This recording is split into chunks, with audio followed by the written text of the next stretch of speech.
kasih sekali yang sudah hadir. Selamat pagi. Assalamualaikum warahmatullahi wabarakatuh.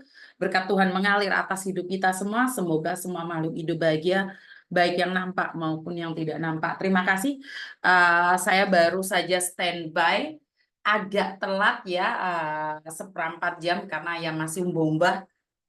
Ibu rumah tangga selalu bombah dan pagi tadi terlalu pagi bagi saya. Saya mengangkat telepon yang bagi saya sangat menyedihkan sekali.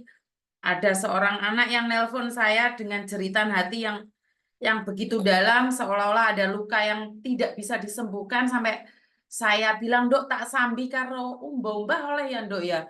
Nggak tak rekam, soalnya saya masih posisi jek bergadus. Jadi tunggu sebentar ya teman-teman, saya takutnya lupa ini. Saya cuma ingin menyampaikan keluh kesah seorang anak yang salahkah saya jika membenci orang tua saya? Karena saya hanya melihat namanya saja di rapot saya. Saya belum pernah melihat ibu saya. Sejak saya umur 1 tahun, saya sudah ditinggalkan ibu saya. Jadi saya akan ngabsen nanti dulu ya, sebentar ya. Jadi ini biar saya nggak lupa. Karena banyak orang bilang jangan pernah membenci orang tua. Saat saya buat status menjadi pro dan kontra bagi teman-teman. Jangan pernah membenci ibumu, jangan seperti ini. Ya, saya memahaminya. Saya juga tidak akan pernah mengajarkan dia untuk membenci ibunya, karena pasti ada alasan untuk ibunya tidak menghubunginya.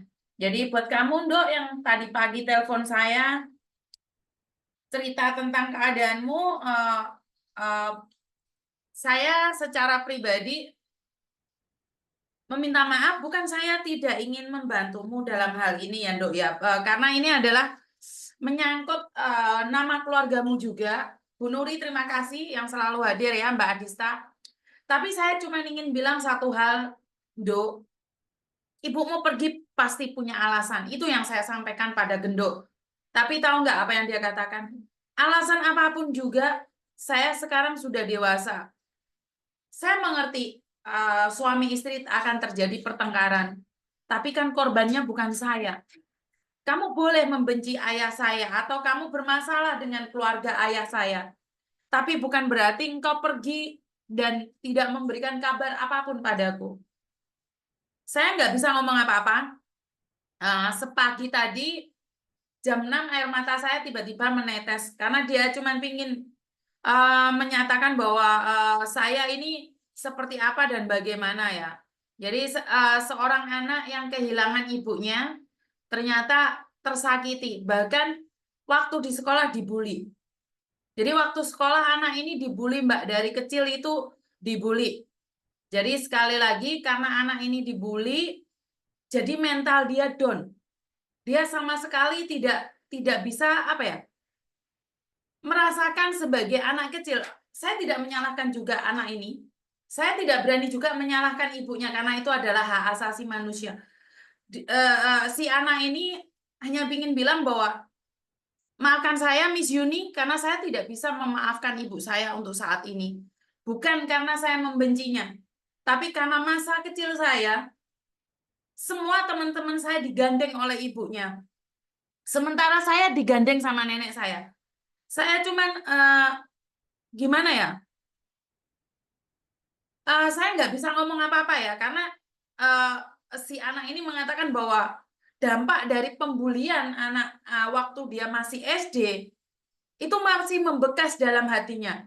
Dia bilang bahwa ibumu lo di Hong Kong, masa kowe gak ada duit kayak sekolah. Saya mendengar kata-kata itu, saya tidak menghakimi ibunya ya. Permasalahan apapun antara bapak dan ibu itu urusan mereka, tapi dampaknya pada anak ini sangat besar sekali ya. Jadi apa ya, dampaknya itu sangat-sangat besar sekali.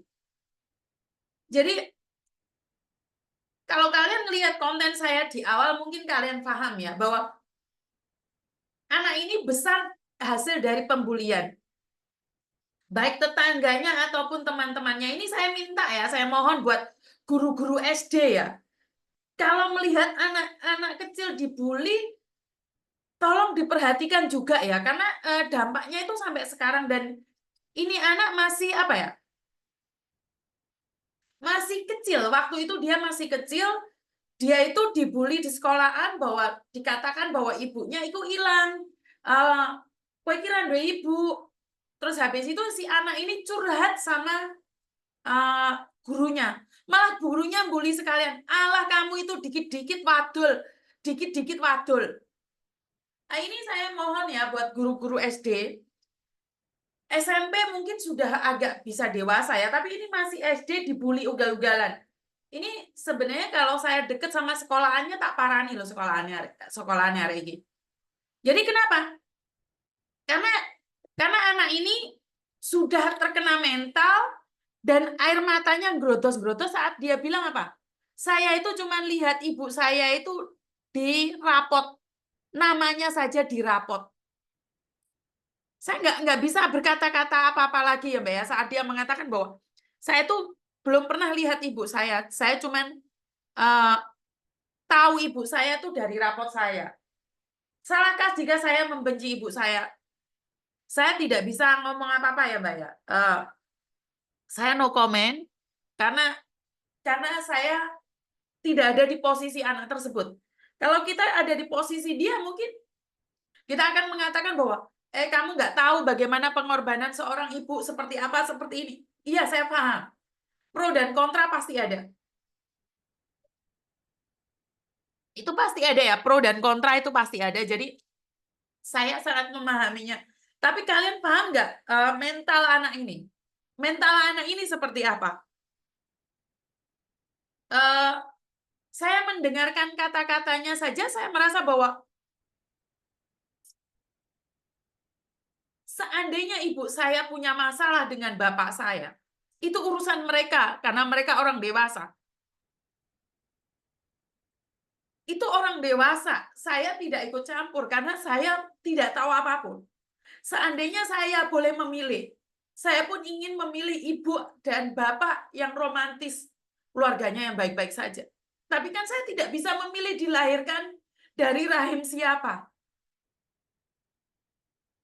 Dan anak ini cewek loh, Mbak. Anak cewek. Anak ini cewek mentalnya hancur lebur dari kecil.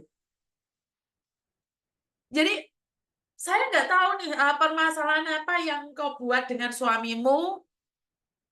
Pasti ada alasan kau meninggalkan suamimu, tapi bukan kayak gini konsepnya ya. Bukan berarti kamu harus, sorry ya Mbak ya, pagi-pagi ngandung bawang ya. Sorry banget. Karena itu dek telak aku ini masih kayak terasa sakit gitu.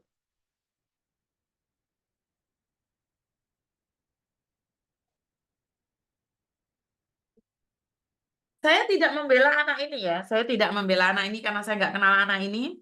Saya juga tidak membela ayahnya. Saya juga tidak ingin uh, mengatakan bahwa mbaknya yang pergi ke Hong Kong tanpa kabar itu juga salah. Karena saya tidak ada di posisi mereka. Cuman trauma itu ada pada anak. Saya cuma ingin bilang bahwa trauma itu ada pada anak. Anakmu, terluka. Uh, saya nggak bisa ngomong, Mbak. Kalau ibunya ini pergi ke luar negeri, masih memberikan biaya, mungkin bukan masalah besar ya bagi kita. Tapi ibunya pergi hilang plus. Itu yang dipertanyakan. Kenapa ibu itu bisa hilang plus? Hah? Kenapa seorang ibu bisa hilang plus itu loh? Oke lah permasalahan dengan suamimu. Dan saya selalu mengatakan, oke kamu bertengkar dengan suamimu, tapi bukan berarti anakmu yang jadi korban. Anakmu waktu SD dibully loh Mbak. Anakmu waktu SD dibully, oke. Banyak yang pro dan kontra karena apa? Karena tidak tahu ibu mengandung selama 9 bulan menjagamu. Seandainya anak ini bisa memilih, dia pun tidak ingin memilih ibu yang tidak bertanggung jawab. Karena anak ini juga tidak bisa memilih siapa ibunya. Karena itu, ini pesan moral aja buat teman-teman yang ada di luar negeri. Kamu boleh bertengkar dengan suamimu. Kamu boleh membenci siapapun di sekitarmu. Tapi jangan sesekali engkau membiarkan anakmu tumbuh dalam posisi trauma. Karena waktu itu tidak bisa dibayar. Waktu itu tidak bisa diganti dengan uang. Masa kecil anakmu tidak akan pernah kembali lagi. Dan saya cuma pesan pada guru-guru SD yang ada di Indonesia, saat terjadi pembulian, Terima kasih Mbak sawerannya. Saat terjadi pembulian, jangan kau biarkan dia. Jangan kau biarkan pembulian itu ada di SD-SD.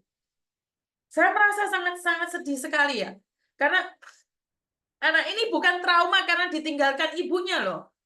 Tapi dia trauma masa kecil dia dihempaskan oleh teman-temannya, dijauhi oleh teman-temannya karena merasa dia tidak punya ibu.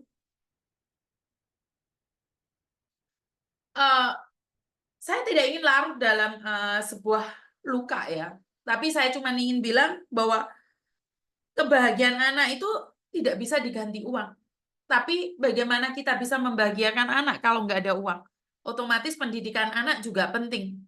Jadi buat ibu yang saat ini meninggalkan anaknya dari umur 1 tahun, buat kamu ibu, anakmu sudah tumbuh dewasa hari ini. Anakmu sudah mengerti tentang hidup ini. Datanglah, karena keluargamu sudah banyak yang meninggal dunia, dan kamu belum sempat meminta maaf pada mereka. Dan anakmu sudah dewasa. Dan saat anak kecil tumbuh dewasa, kita sebagai orang dewasa, kita semakin tua. Jika engkau masih hidup, kabarilah keluargamu. Tapi jika teman-teman tahu bahwa salah satu teman kita ini sudah tiada, tunjukkanlah makamnya ada di mana.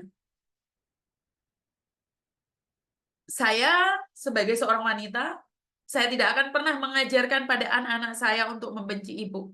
Karena seorang ibu juga punya alasan pergi dari Indonesia untuk merantau. Tapi alasan apa yang bisa membuat engkau meninggalkan anakmu? Itu yang saya tidak pahami. Kamu boleh bermasalah dengan suamimu, tapi bukan anakmu sebagai korbannya. Kamar rumah di kampung bareng tak tambah TPS dan Halo. Halo. Halo, Mbak, kenapa saya masuk di grup, Mbak? Halo. Halo. Halo. Halo, kenapa saya masuk di grup, Mbak? Loh, sampean sopo, Mbak? Sampean yang